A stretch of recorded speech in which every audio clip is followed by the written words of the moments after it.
You're listening to GOAZCATS.com today, a podcast all about your Arizona Wildcats. Featuring the latest news and analysis from the staff at GOAZCATS.com. Plus, interviews with players, coaches, and expert guests from across the Rivals.com network. Now, straight from the old Pueblo, Tucson, Arizona, here's the host of GOAZCATS.com today, Matt Moreno. Welcome back, everybody, to another edition of GOAZCATS.com today. We have our pregame episode once again today as Arizona gets ready to take on Washington later tonight. Hopefully everyone makes it to 8 p.m. It's a long time away, but will be a late night at Arizona Stadium. But an interesting game for Arizona. Obviously, Washington coming off a loss against Stanford. Arizona having built some momentum the last few games. Last week beating Colorado on the road, feeling pretty good about itself at the top of the Pac-12 South. Making for an interesting game later tonight as Arizona tries to figure out what type of team it is and if it can kind of move forward and continue to be atop the Pac-12 South and really become a competitor in the league, or if it's going to take a step back. But it's going to be interesting for Arizona to see how they come out, whether Washington is fired up and ready to go after losing against Stanford. Obviously, they have some big games coming up. They play Oregon next week. You would imagine coming off the loss against Stanford, they're not going to overlook a team like Arizona in this circumstance. So it'll be interesting to see how it all kind of comes together and what matchups kind of stand out and what things eventually matter by the end of Saturday night. Could be close to Sunday morning by the time the game ends. But we're going to get right into our podcast this week. There's a few things I want to talk about as we start to take a closer look at what to expect tonight. There's a few things that I want to talk about and touch on that I think are going to be things you guys should be watching and paying attention to as this game plays out after kickoff at 8 p.m. The first thing I want to talk about is the running game. Obviously, Arizona is known for what it does on the ground. Haven't had J.J. Taylor available for mostly the last two games. He did play against Colorado on the road last week, but he only played at the very beginning of the game, and then Arizona pulled him out for the rest of that game. Kevin Sumlin, when he talked to the media this week, mentioned that was the plan. They really didn't have plans to use him for the entire game. They mainly just wanted to test him out, see what he could do, see what he couldn't do, and kind of get a better feel from there. Based on what Kevin Sumlin said earlier in the week and just what's kind of been floating around, it sounds like Arizona is going to be very close to getting J.J. Taylor back full go. And for Arizona, and for Kevin Sumlin, he made that clear. He wants, the best J.J. Taylor. He doesn't want a 50% J.J. Taylor. He doesn't want someone who's going to be hindered in any way. He wants the guy that they saw last season. And even, earlier in the season when he was healthy and when he was able to, be a full go, he wasn't running the ball and necessarily impacting the game like he was last year. And obviously, he set the bar very high the last couple seasons, so anything not to that level is going to feel like a drop-off. But Gary Brightwell has done very well as the backup and as the starter in the last couple games, and as someone who can really impact the game in a lot of different ways. Obviously, Arizona has a deep running back group. It feels comfortable going 5 deep within that group when everybody's healthy, from Nathan Tilford all the way to Bam Smith and Michael Wiley and Gary Brightwell and J.J. Taylor. But J.J. Taylor impacts the game in a lot of different ways. I wrote about that earlier in the week, especially when teams are blitzing, which they've done against Arizona a lot lately.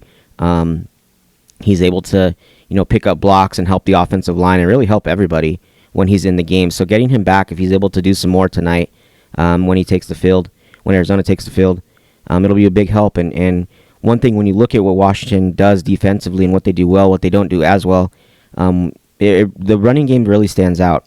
They're in the middle of the road. They're number 6 right now in the Pac-12 in terms of rushing yards allowed per game, just below Arizona. They're giving up 146 yards a game, and obviously that would play into what Arizona normally does offensively, running the ball and making that a big part of what they do in the game plan. The last couple games, obviously Arizona has gone away from that, really has used the short passing game as its running game, which has proved to be effective. Arizona's been able to pass for over 400 yards last week. Grant Gunnell, when he was in there, passed for a lot of yards, and it really, they utilized the short passing game as its running game, as their running game. But when you look at what maybe one of the ways Arizona can exploit Washington's defense, it is on the ground, and obviously you have one of the best weapons in the country to do that with Khalil Tate, if he's able to get back to what he was before the injuries, before the hamstring and the ankle injury. Obviously, that sidelined him for the UCLA game, and he came back last week, and really they were dedicated to throwing the ball and putting the ball in the air. Didn't run him as much. He was able to kind of gain a few yards here and there, and obviously he had the big 7-yard run on the last play that got them the first down before they ran out the clock against Colorado. So he's at least comfortable doing that. But if he can get back to what he was doing earlier in the year when he was able to kind of break off a couple big runs, that could really change the game for Arizona. And this Washington defense has had to replace a lot. Almost their entire starting defense is new guys, new starters at least. And what they've shown is that it's been more difficult to stop the run. They obviously still have talent in the secondary. They have a lot of playmakers in that defensive back group. But and as much talent as they have across the board, they just haven't been very good against the run. And in the games when they've struggled or games they've lost, they've given up a lot of yards. Even in the game against USC, when they won the game, they still gave up over 200 rushing yards. So it is one of those instances where it's going to be interesting to see how Arizona approaches this game. They've been having success, the last couple games throwing the ball, using that short passing game as the running game. But if you look at what they do well, it's running the ball, and that's what they do. And if they can get back to that, it might be the most effective way to try and win this game against Washington, because you're trying to find weaknesses. When you have good teams and you have teams that are plenty talented, you want to find some weaknesses, and with Washington, that is in the running game. It is an area where they struggle a little bit. So I think that's going to be something to keep an eye on. If Arizona comes out and really tries to run the ball, you can get an idea what the game plan is going to be, and obviously that'll open more things up for the passing game. But I think the running game is one area of focus for Arizona where they could really kind of attack this Washington defense and make some progress that way, and put themselves in position to win the game. If you're going to go against them in the air, it's not impossible. You can kind of win a game that way, I think, against this Washington team. But I think for Arizona, knowing what it does well and what it has done well, if it sticks to the ground game and is able to really go about things that way, or at least even lean on that a little bit more than it has been the last couple weeks, I think that could be a big benefit for Arizona in this game. The next thing to talk about, and this is really where the game could be won or lost in a lot of ways, there's been a lot of criticism from Washington fans about the UW receiver group. Playing a lot of veterans, there's a lot of young talent on this team that just hasn't had a chance to get going, and hasn't had a chance to get involved in the game plan. There's been a lot of criticism of their offensive coordinator, their offensive game plan, because they haven't in those losses to Cal and to Stanford, they just haven't scored a lot of points. And they really haven't scored a lot of points the entire year. Only when they were playing kind of some of the lesser opponents on the schedule. When they've played good teams, they haven't really scored a lot of points. And when you look at on the offensive side of the ball, what it's been and what kind of maybe could be the key to that kind of happening, it's the receiver group. They've had issues dropping the ball, dropping passes, just not making plays. And outside of Aaron Fuller last week, there really wasn't anybody who was very impactful in that receiver group. And yet they're still not using that young talent that they have. They've talked about using it more, and that's Chris Peterson talked about it this week, and their offensive staff talked about it this week with the media, that maybe it is time to kind of get some of those younger guys in the game more, which could hurt Arizona. Those guys are talented, and I've seen a lot of them on the recruiting side and understand what they're capable of as pass catchers, and it's going to be important for Arizona to really control that passing game, I think, in today's game. Arizona's cornerback group has obviously been very, very strong this season. Lorenzo Burns has had a really great season.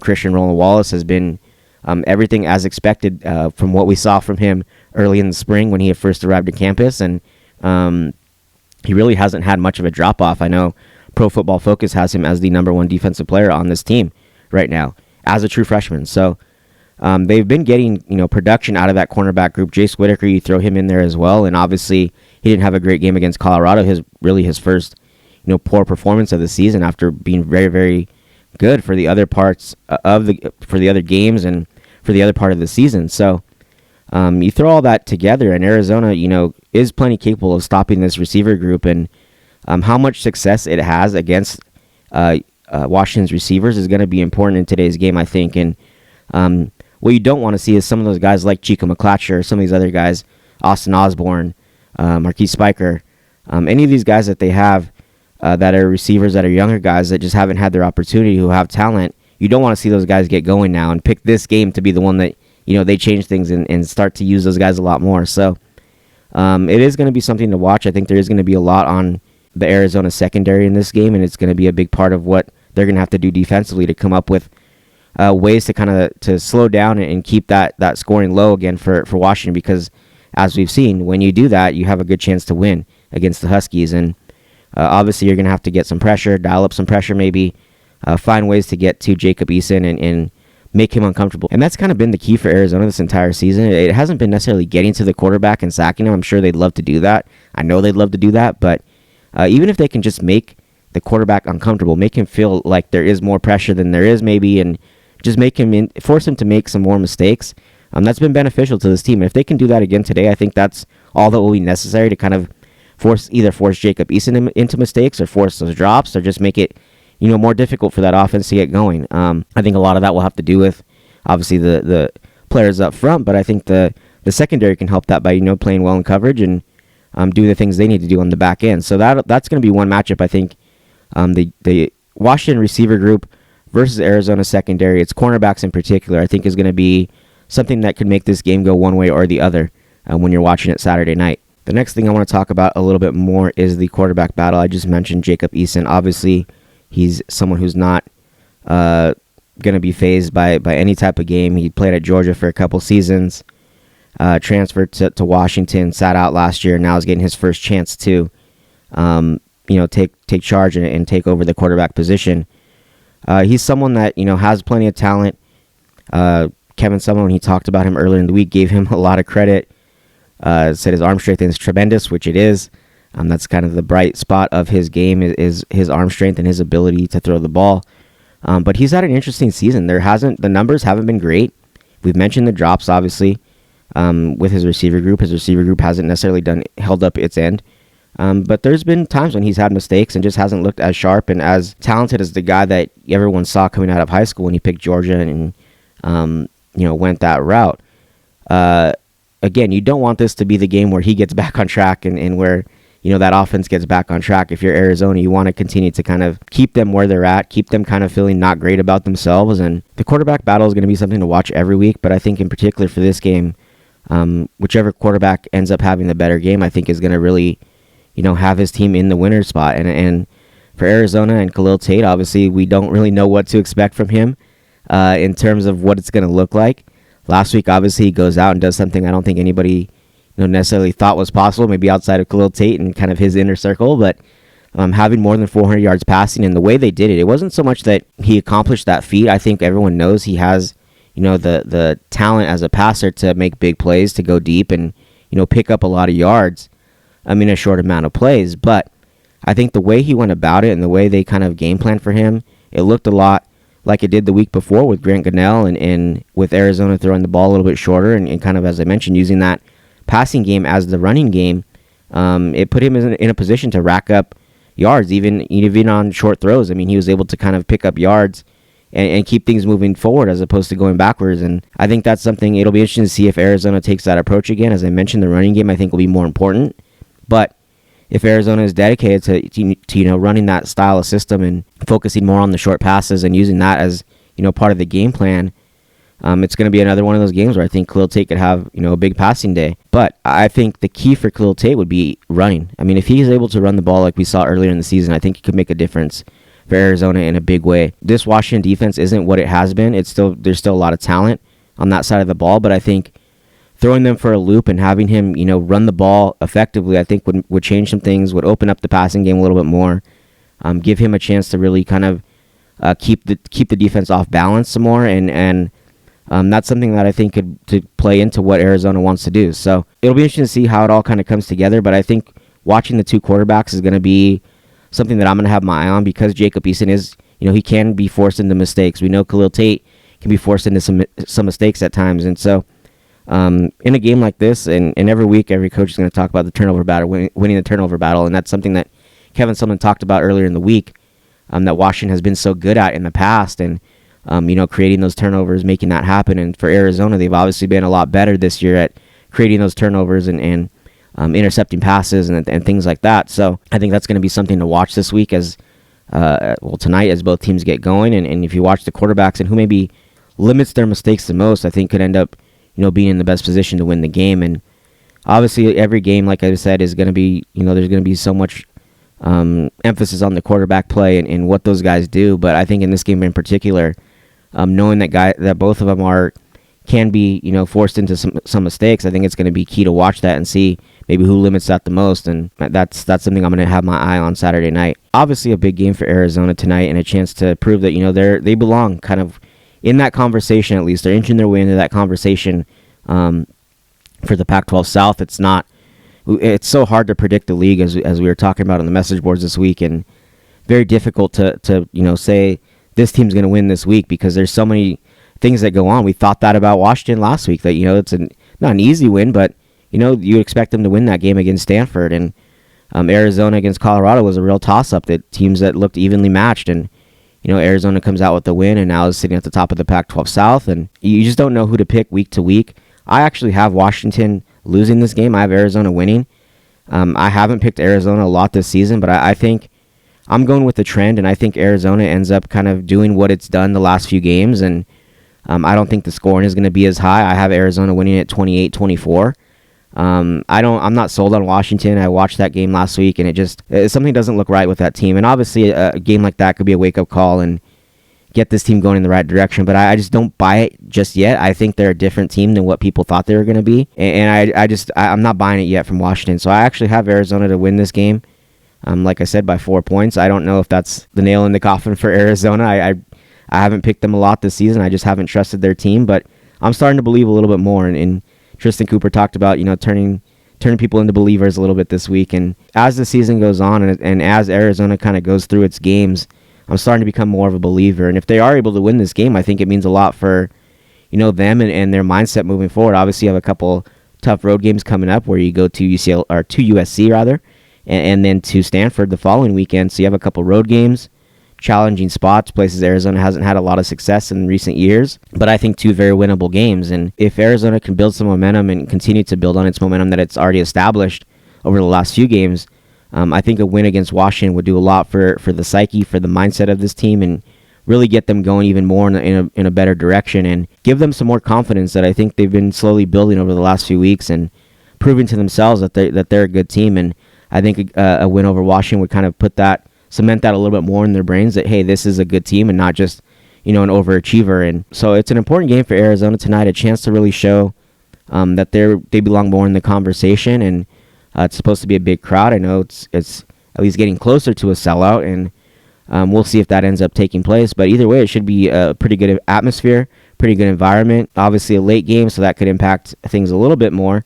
But I think overall for Arizona, it's all setting up very nicely for them to come out and have a strong game. And they've been, I think when you look at what they do and what they've done this season, they've done just enough to win, which you don't want to live that way. You don't want to play that way. But when the expectations weren't very high originally, doing just enough to win is good enough. And that's going to get you to move up those standings, to really make progress as a team. And I think any team would take, winning by just enough or doing just enough to win over the alternatives. So for Arizona, it'll be interesting. I'm gonna watch a lot of things tonight and see. I think this is a real game that could be a turning point for this team, and really the true kind of first gauge. Maybe Colorado last week was kind of that step that we saw or we needed to see to, start believing this team can be a good team. But I think this will tell us a lot more than even that game did last week, and I think we're gonna know a lot more about this team by the end of the night.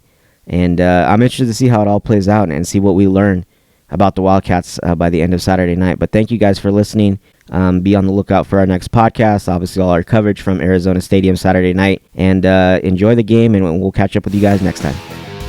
Thank you for listening to this episode of GOAZCATS.com today. GOAZCATS.com is the totally unofficial U of A fan site and your source for University of Arizona team coverage and recruiting news.